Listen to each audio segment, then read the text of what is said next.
ఒక్కొక్కసారి ఏమవుతుందో తెలీదు. బాడీ ప్రెజెంట్, మైండ్ ఆబ్సెంట్‌లా ఉంటది. మార్నింగ్ యాజ్ యూజువల్‌గా కిచెన్‌లోకి వెళ్ళి బ్రేక్‌ఫాస్ట్ ప్రిపేర్ చేద్దామని చెప్పి ఉప్మా, దానికోసం చట్నీ కూడా ప్రిపేర్ చేశాను.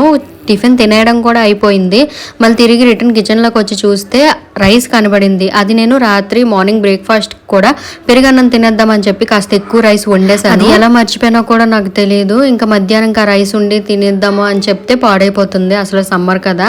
సో ఇంకేం చేయాలంటే మా హస్బెండ్ ఈ ఐడియా ఇచ్చారు. అన్నంతోని వడియాలు పెట్టే ఉంటుంది యూట్యూబ్లో చూసి అని చెప్పి నేను ఇంకేం చేశానంటే యూట్యూబ్లో చూసి ఇంకా పచ్చిమిరపకాయలు, జీలకర్ర, సాల్ట్, అల్లం, కొంచెం మెంతులు అవి వేసి ఇంకా నేను మిక్సీ అయితే చేసేసాను. మిక్సీ చేసి దాంట్లో కూడా రైస్ మొత్తం వేసి కొంచెం వాటర్ వేసి మిక్సీ చేసి ఇలా అయితే పెట్టేసాను. వడియాలు అని చెప్పి మా బాల్కనీలో పెట్టేశాను. మేడపై వరకు వెళ్ళి పెట్టలేదు. ఏమైనా వచ్చినా వాళ్ళనా సరే నేను చూసుకుంటాను అని చెప్పి మార్నింగ్ నుంచి ఈవినింగ్ వరకు అయితే ఉంచాను. ఈవినింగ్ మొత్తం ఇంకా ఫ్యాన్ గాలిలో పెట్టేశాను.